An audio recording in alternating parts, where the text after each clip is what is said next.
We're at the Cape Town International Convention Centre and we're talking to the Minister of International Relations and Cooperation, Ms. Maite Mashabane, and it's an opportunity for you to engage with her. Please use it wisely. It's not often we get a chance to talk in real time and get real-time answers on foreign policy issues with our leadership. So congratulations, 50 years on. How was the party in Addis?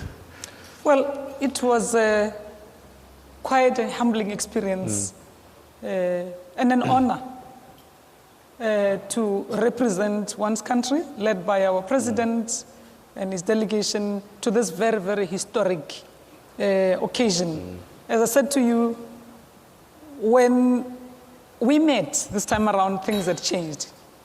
There was a stampede of friends of the continent who have come to congratulate us. I'm sure it wasn't the same like it was on the 25th of May, 1963, when our forebears had a vision to decolonize and do away with apartheid, decolonize the continent and fight and win against apartheid. They had very little with them. There was no Twitter, there was no many phone calls, there were no Facebook. There was just no technology to support what they had but the vision. They also did, well, we've always been endowed with natural resources, but we were largely still a colonized continent. But that vision that they had, spurred us on and moved us to a point where we now say we're a free people. What was encouraging was that we didn't just celebrate. The celebration, as in dancing and receiving goodwill messages, started and ended by midnight of the 25th.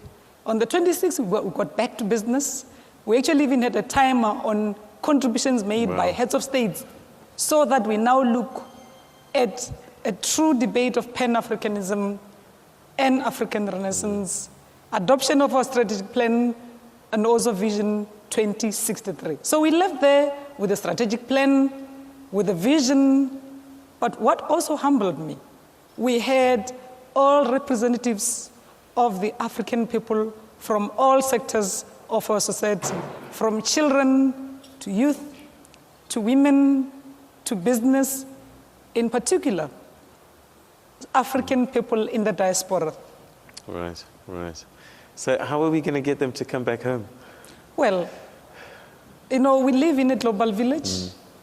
They don't need to physically come back home, but they can contribute through the projects that we had adopted when we hosted the Diaspora Summit here, the Heritage Projects and the Legacy Projects, which looks at how their remittances could help work with us, how we could have a data of all the skilled people who are out there who would want to do something about the mother continent and contribute, but also through investments into the infrastructure build, but also trading with us, having a marketplace out there for Africans who are yearning for African products wherever they find themselves.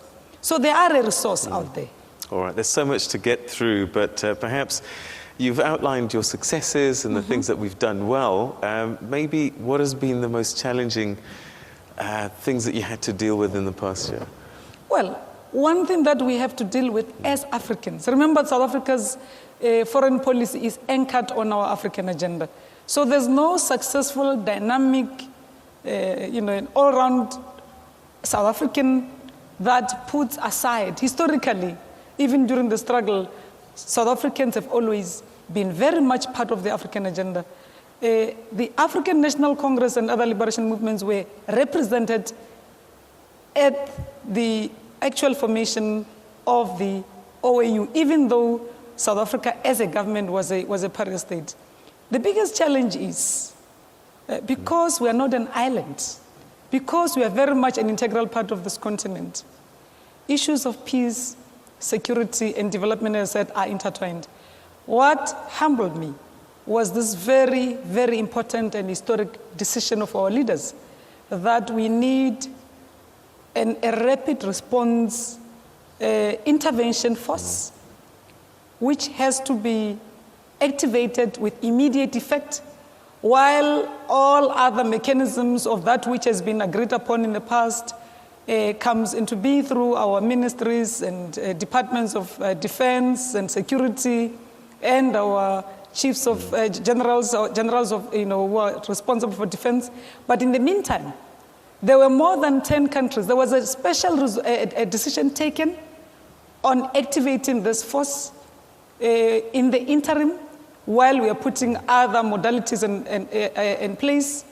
But also more than 10 countries who had volunteered to say, we will serve in this interim structure to make sure that we don't stand idle when we see a reversal of our gains of liberating this continent. Okay, there's so much to go through, but let's go straight to the tables now, and then perhaps we can explore some of the specific issues either through them or I'll raise them if they're a little bit nervous too. All right, so let's start with John McNamara, table number 4. There we go. Good morning, Madam Minister, and thank you. My question is, what are your expectations for the coming visit of U.S. President Barack Obama? Well, we are delighted that His Excellency President Obama had accepted the invitation of His Excellency President Zuma to come visit South Africa on an official visit. We think this is an opportunity for the USA government to make do the vision, the strategic plan that for the Southern Africa that was outlined. Looking at that document, it has similarities with our own foreign policy perspective, that of how would they, as a strategic partner, support our peace, security, and development strategy on our continent. We see the USA as a partner in the peace and security and development, supporting what Africans themselves are intending to do. Secondly, to make sure that we continue doing good on AGOA, so that we continue benefiting on the Africa Growth and Opportunity Act. Thirdly, to make sure that we continue trading with each other. We are happy with the more than 600 American companies investing in our country, providing jobs, and enhancing our economic well-being, but also to recognize that the actual presence, the visit of President Obama to South Africa is a confirmation of this growing strategic partnership and the role that South Africa and other African countries play in this Africa that is rising. So he is more than welcome. Let me ask you this, because I look at America, I look at Russia, I look at China. Do you sometimes feel like this country in the middle of all of this, because you have Syria and you've got interests on both sides, you have the Middle East, and people might say America's very pro-Israel and South Africa might be a little bit more pro-Palestine. Do you find you have to negotiate and tread diplomatically to try and fit in between all of this? You know, the beauty of being a South African diplomat is that our agenda is open, and we take the independence of our international relations and foreign policy very, very serious. So when we engage, albeit also diplomatically, we do so with our friends, with our partners, knowing that ours is a very independent foreign policy. We have been on Matter Syria now that you'd raised, saying to the P5, if we were to speak with one voice and say to the Syrians, the solution, the political and the security solution of your country would have to come and be made in Syria. That there's no military solution to the crisis in Syria. We are happy now that the Americans and the Russians are beginning to see things that way, that there will be no military solution but a political one, that there should be political engagement of all role players in Syria. So this is what we've been saying. We are humbled that this is the route we are going. Do you feel like a referee sometimes? We don't have to be a referee. Okay. We just have to maintain Our our position. independent foreign policy, continue to engage. With the situation in the Middle East peace process, we have been saying that we recognize the two-state solution with both living side by side peacefully and recognizing the existence of both. And we've also been saying that the settlements, the expansion of settlements by the Israeli government can never be a part of the ingredients for a recipe called a peaceful settlement of that situation. Okay, all right. Let's go to table number 2. And I genuinely cannot read your writing, which happens often, so don't feel pointed out. But you're a member of parliament, so I think you know who you are. If you could just stand up and say your name, and I apologize for my lack of... No, I'll buy glasses for you. If you could say your name. Yes, I'm Nyamezeli Boy. Okay. I know that the minister have already answered question 2 and also attempted to get into question 1. But I'm more interested, Minister, that after you, it's really about the peacekeeping missions and the peace influence around the issues of development. If foreign affairs, as we have now indicated, that within the AU celebration, you were able to come up with the Pan-African Defense Force or whatever around that. Does it influence that? Is it an approach that says military first and then foreign affairs? Or how does it start? Does it get influenced through military operations? Okay. All right. Now, I wanted to know, is it military first, then peace initiative, or development, or is it development? Yeah. Okay, all right. Well, the Honorable Member of Parliament Boy. has full knowledge of our foreign policy approach to issues peace and security. We make use of all the tools informed by our historic foreign policy that started of the ruling party more than 100 years ago. We look at early warning systems that must inform us or pre-warn us of impending challenges in a given country in our neighborhood. Then we utilize the preventive diplomacy. We then move quickly to work with, if we are within, if it's in SADC, through the organ on politics and security of the Trico of SADC, work through the Peace and Security Council of the AU, work with the UN and UN Security Council, but we are saying where there's a need for us to, having looked at all this and realized that there is an impending danger, we shouldn't be hamstrung and wait and just sit like ducks, like what had happened in Mali. We knew what was happening in Mali was going to happen with the fallout of Libya. We saw it when Timbuktu was taken over as Africans. Leaders in that region that say that it took them 11 meetings and 11 months polishing the decision to intervene in Mali, until one day they woke up and the rebels were now marching to Bamako. That shouldn't have happened. People of Niger have been saying they are feeling a bit insecure.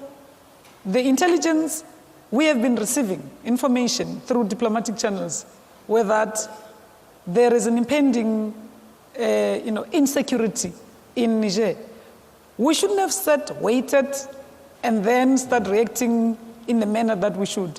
But we think this decision is taking us somewhere. South Africa's foreign policy is not ready to intervene and as and when there's a need for us to do so. Okay, Dr. Ola Bello, table number 8. Table number 8, Dr. Ola Bello. Thank you very much, Honorable Minister.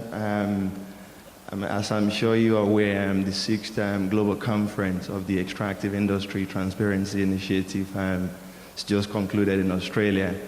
There was the feeling that South Africa refused to join the ITI previously because not many northern countries were involved.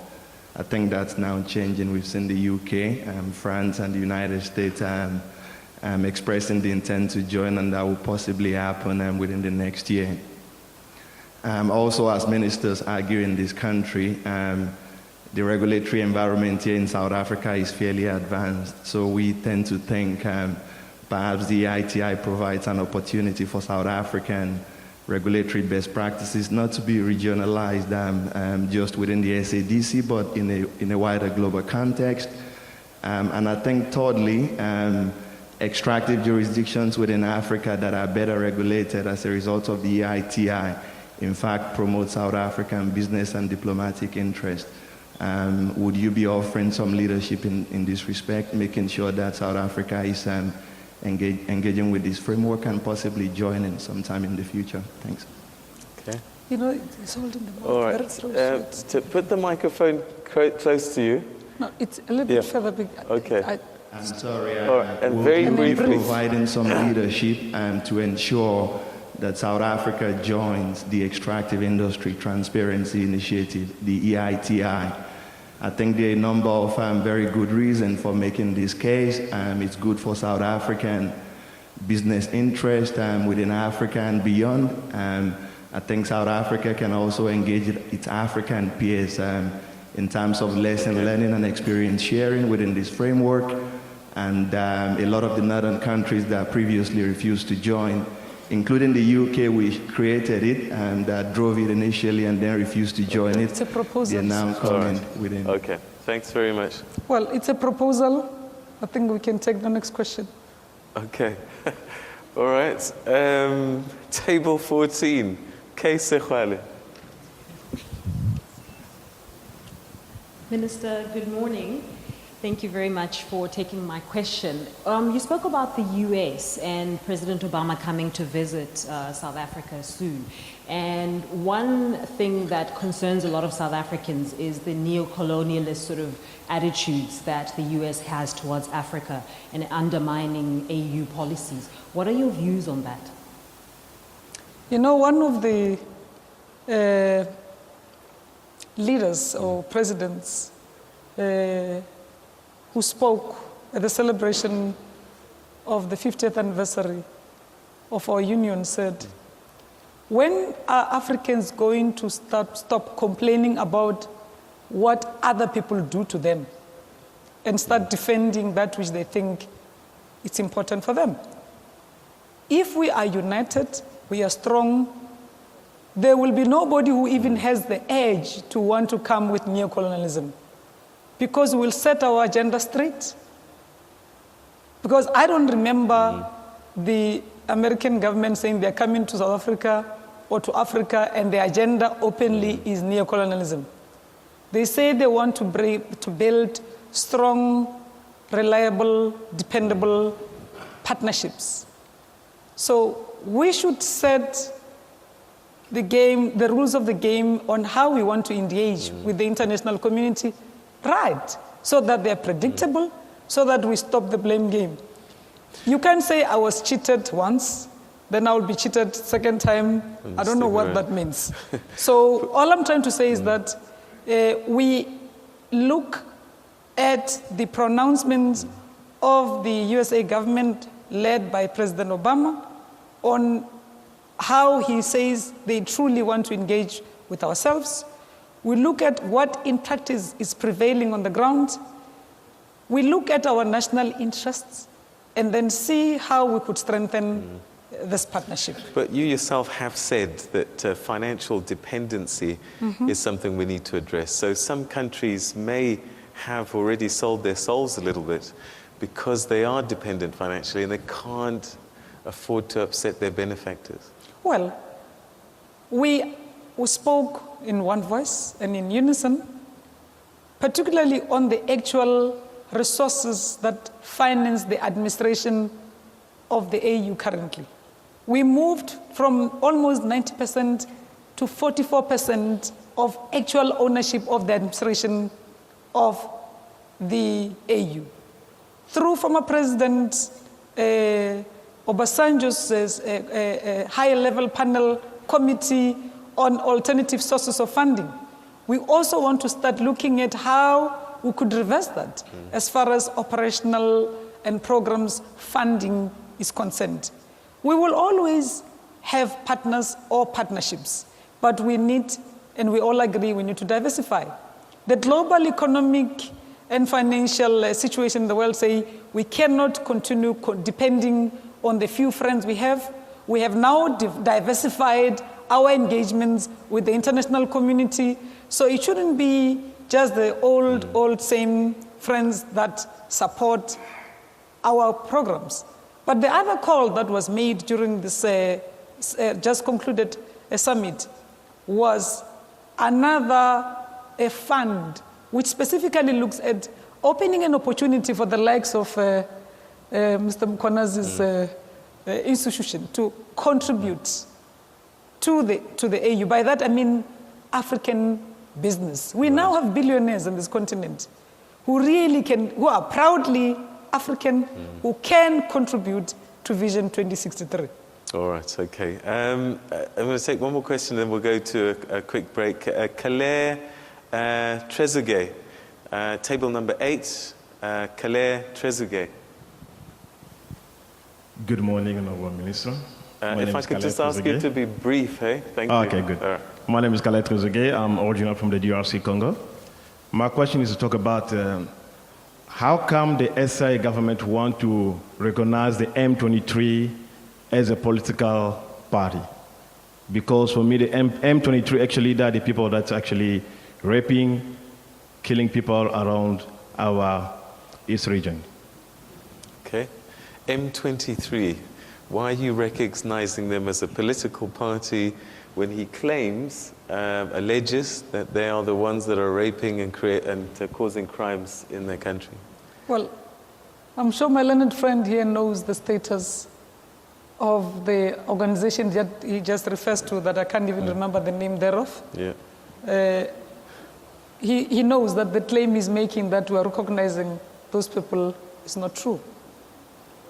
We, as a government of the Republic of South Africa, led by President Zuma, and all parliamentaries here around the table know that we'd had elections in the DRC, and that the outcome of that election is well known, that there's President Kabila in that country.